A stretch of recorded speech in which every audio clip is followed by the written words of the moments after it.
Well, I can guarantee you this video will get blocked in China.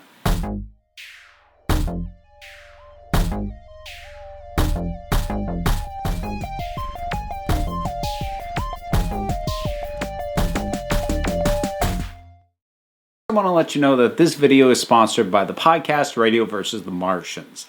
It is a nerdy, geeky podcast hosted by Mike Gillis and Casey Dorn with a revolving stable of guests. They talk about everything from sci-fi to fantasy, comic books, movies, and, of course, the oeuvre of Arnold Schwarzenegger. They are funny, they are insightful, they're worth a listen, so go check them out at radioversusthemartians.com or wherever you get your podcasts. So, folks, it is that time, and I am going to be talking about an issue related to LGBTQ plus representation, which does mean that I'm going to switch things out here just a little bit. So, this one is a little bit different because it's less about representation directly than it is about something that I often hear brought up in relation to why representation is not more prevalent. And that is the Chinese box office for the release of any given film. This is brought up a lot when I talk about representation in mainstream films, which is generally what I talk about when I talk about representation, because that's where I want to see it. So I talk about things like Harry Potter, Star Wars, the MCU. It is inevitable that somewhere along the line, somebody, or usually several somebodies, is going to end up saying, well, you know, they can't because then the film would not be able to be played in China and they need that market. And the thing was, I just kind of assumed a truth in that because it makes logical sense, certainly. But then a news story broke that didn't get a ton of press, but I caught it, and it made me go, wait a minute. And then I started actually digging into the realities of Chinese distribution for American blockbusters, and I'm realizing that this argument for why we can't have LGBTQ plus representation in mainstream films doesn't really hold up. So, we got a few things to kind of cover here. The first is the Chinese market. Size-wise. In terms of raw numbers, raw box office numbers, it's pretty big. Obviously, China's a big country. There's a lot of people in it. That's a lot of potential tickets to sell. Here's the first thing you need to realize, though. International markets of any kind, the U.S. distributor, the maker of the film, they do not make as much money on international distribution. The exact numbers are honestly hard to nail down because, well, Hollywood fudges the crap out of their books anyways. So it's really hard to know for certain. But standard rule of thumb metric is that the studio behind the film in the US gets roughly, again, it'll vary from place to place, but they get roughly half the box office take in the US, and they get roughly a quarter of the box office take for international. That varies territory by territory. It can vary film by film. Sometimes different deals are negotiated, but that's the general industry rule of thumb. So the first thing you need to realize is if a movie on paper made as much internationally as it made in the US, it's still only made about half as much internationally for the studio that's making the thing in the first place. So that's the first thing to take into consideration. So even though there are films where the Chinese market was very big, and the Chinese market matters. So don't let what I just said make you go, oh, well, it doesn't matter. Well, of course it matters. But it matters in the sense of icing. It's really, really hard for a tentpole film, an expensive blockbuster film, to fail domestically and then make enough internationally to get a sequel. I think the quintessential example right now is Warcraft. Warcraft bombed in the US. It's one of the only films to make over $100 million in China when it couldn't break that in the US. And there was some thought for a little while, because that film actually even had some Chinese companies involved in the financing. That's an element I'll get into in a minute. That maybe there would still be a sequel, possibly even more tailored to the Chinese market. Last word on that from director Duncan Jones is that it really doesn't look like it's going to happen. So even a film that by far made more money in China, again, raw box office take, not necessarily cut to the studio that made it, couldn't get a sequel. Now, have there been times where it like just nudged it over? Yes, Pacific Rim. But even there, that was just barely, and they cut the budget of the sequel by $40 million from the first one to the second one. And realize we live in a world these days where sequels get bigger budgets than their predecessors. So to come out with the second one on the strength of, well, you know, the American box office wasn't awful, but the first Pacific Rim was expensive. So when the domestic didn't quite get it there, the international just barely pushed it over, but like it's now toast because Uprising did not make what it needed to. But Chinese markets, studios don't make their profit. They don't get into the black on the Chinese market. They pad their profit with the Chinese market, but they kind of need to pretty much get to profitability in the US so that the international market can be icing, because the international market by itself doesn't make a film profitable for a US tentpole major mainstream blockbuster type film. So that's the first thing. So the next thing to talk about is what actually gets censored in China. Because unlike the US, where we use words like censorship for basically any time there's some sort of protest to say like, hey, we think this is a bad idea or it's bad representation of this, people will claim I'm being censored, or they say they're being censored because somebody deletes their comments off a YouTube video. Like that's... China has capital C government censorship. So they do actually do that. Now, what kind of things do they censor films for? Well, it actually runs the gamut, and some of them make some degree of sense. Some of them are really weird. So, like, I've got some notes, so if you'll pardon me. So, some of the reasons that some films have been banned and not been allowed to be shown in China include, here's one you'd expect, unflattering depictions of the Chinese government. And that can very often come up if a film deals with Tibet and the acquisition of Tibet by China. They don't like that at all. So anything that deals with that, probably not going to show up. And again, as far as, you know, if the government is controlling the entertainment and the information that comes in, yeah, you'd expect them to block that. But they also, they prevent the distribution of films with live action talking animals, depicting time travel, and Winnie the Pooh. That last one, because the current president of China has been unflatteringly compared to Winnie the Pooh on Chinese social media, and so out of spite, they blocked the recent Disney film Christopher Robin from being released in China just because of those jokes. So for a reason that had nothing to do with the film. That's the level of censorship in China. They can do it for whatever reason they want. They don't have to have a rational justification. They don't have to answer to anybody for this. They'll give a reason, but they don't have to defend it. They just get to say, here's why, and not let it in. So the banning of stuff in the Chinese market definitely does happen. So again, it's totally logical that even though the Chinese market maybe won't be what completely saves a film or makes it like really truly profitable, but is still a substantial market, and knowing that they will ban for certain content, which does include sexual depictions, both straight and gay, explicit sexual content they will ban, although they're much more likely to ban even implied sexual content when it comes to LGBTQ and gay characterization. So logically you would go, oh, well, studios aren't going to put that in because they, you know, they want to get in the Chinese market and otherwise it won't get there. That's logical. Point though. Lots of films with stuff that would get material banned in China does get released there because they have a different cut that gets released in China.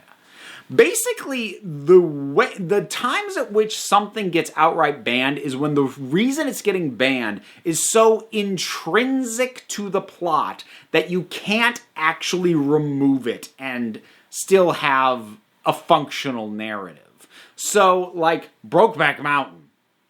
You can't remove the gay content from Brokeback Mountain. You literally have no movie at that point. I mentioned time travel. I don't know exactly why China's got a bug up its butt about that, but, you know, the Back to the Future never got released there because you can't take the time travel out of Back to the Future. It's the entire premise. But here's some stuff that has been removed. So, Titanic, Kate Winslet's breast, removed for the Chinese release and released to the Chinese market. Mission Impossible 3, something as petty as underwear hanging on a clothesline, that got removed. Casino Royale removed a Cold War reference. Pirates at World's End cut about half of Chow Yun-Fat's screen time out of concerns that it was a negative portrayal of a Chinese character. Cloud Atlas cut 38 minutes worth of sexual content, both straight and gay. That's about 20% of the film. But they still cut it and released it in China. Iron Man 3 actually added material in, 4 minutes of Chinese-specific scenes, including some product placement for regional products, as well as a Chinese doctor character. Alien Covenant removed the gay kiss between two male androids, and here is the one that when I read this story made my brain stop and go, wait a minute. Bohemian Rhapsody just got released to China. They managed to cut, and they only had to cut, I think it was less than 4 minutes worth of material, to remove the explicit acknowledgments of Freddie Mercury as that he was not straight. Now, does that mean the movie does not make some degree of sense and is worse? Oh yeah. Oh yeah, because like the most notable thing is you remove the coming out scene that he has to Mary, and suddenly them breaking up comes out of nowhere and makes no sense and has no context because that's the reason they broke up. So let me first acknowledge that these cuts, I'm not saying that these cuts, and the film was released in China and it's just as good. Of course it's not. They're worse for it because those things were in the movie for a reason in the first place. Here's my point, though. The artistic integrity of these films is not the concern. The concern, if they can get away with cutting it, they will. And the kinds of things that you would put in to a film like Harry Potter, which, by the way, the books of Harry Potter are banned, but the films aren't. Figure that one out. Things like Harry Potter, like Star Wars, like the MCU, the actual acknowledgments that we would expect to get, that, you know, that's at least someone like me, personally, is asking for at this point, because, like, I've said this before, actual stories built around the, you know, being an LGBTQ plus person or LGBTQ plus relationships, I actually don't have a ton of interest in because I don't really like romance and like realistic life drama stories. They don't interest me. So getting representation in the kind of films I want, which would be things like the MCU and Star Wars and Harry Potter, would just need like a line or two that for the Chinese market you can cut or dub over. And I know you can because you do it regularly. So, unless a film is actually being co-financed by a Chinese company, because that does happen. So, like some examples where that has happened in the last few years, the last two most recent Mission Impossible movies, Transformers 4, Pixels, Fast and Furious 7 and 8, and this one was interesting, Star Trek Beyond. Star Trek Beyond was co-financed by a Chinese company. And it has an acknowledgement of Hikaru Sulu as being married to a man. That was in the film. Partly made with Chinese money. But even if you say that that's a random outlier, like they snuck it past and the Chinese people didn't notice it or whatever, which That's condescending to assume that they couldn't pick up on that, but fine, let's assume that for a second. Unless you have a film that is being directly financed by a Chinese company or Chinese interests, you wouldn't remove any LGBTQ plus representation at the development stage. You can still write it. You can still shoot it. You can still have it in the film released in territories where that sort of thing is not a big deal. So you can give us LGBTQ plus representation in the States, in Europe, in all sorts of other markets where that's not going to get the film banned, and then just remove it when you release the film in places where it is banned. And I can't say this for necessarily every market that might conceivably ban it, but with China, which is the biggest, it's the one people keep citing to me as the reason we can't have this representation. In that one, at least, they're not actually taking a moral stance in the sense of we will not financially benefit a movie that depicts this. They just don't want it on their soil. Because if it can be removed, they'll still release the movie. So it's not like they have a problem with having money go to a studio that made something like this in the first place. They're not that level of moralistic. It's strictly a matter of how they exert control within their own borders. So they just don't want it in their cut. They don't care if it's in the US cut, if it's in the European cut. They don't care. So, and this is the other thing that was funny to me, because like I said, I've been hearing the Chinese market, you can't put LGBTQ people in movies. I've been hearing this for a while. When I actually stopped and thought about it, I couldn't think of an instance where that was being cited by a filmmaker, by a studio. I was always hearing this excuse in comments from, I don't know, fans, defenders of the status quo, the groundlings, not the people who would actually be making this decision. And it has now, having looked into it, fully sunk in with me, it's not a reality, it's an excuse. It is a really logical excuse. It's a believable excuse, which is why I believed it too, until I looked into it. And it just doesn't hold water.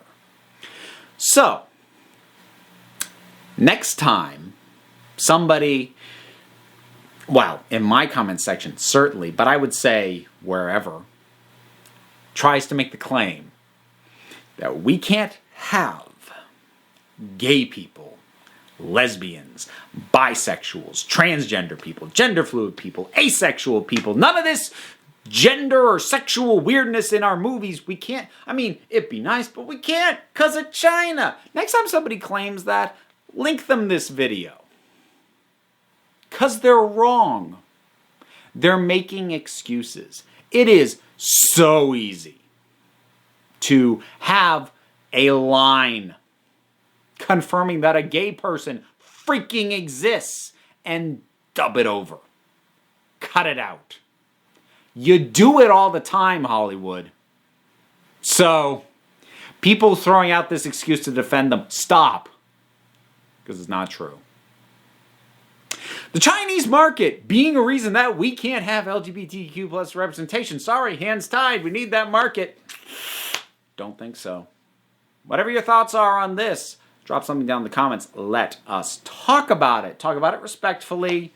And if you feel that my conclusion is wrong, that my numbers are wrong, please provide me with yours, and I will happily look at them and take in the new information. But this is what I came up with when I actually looked at numbers and reality and records of what was censored and why.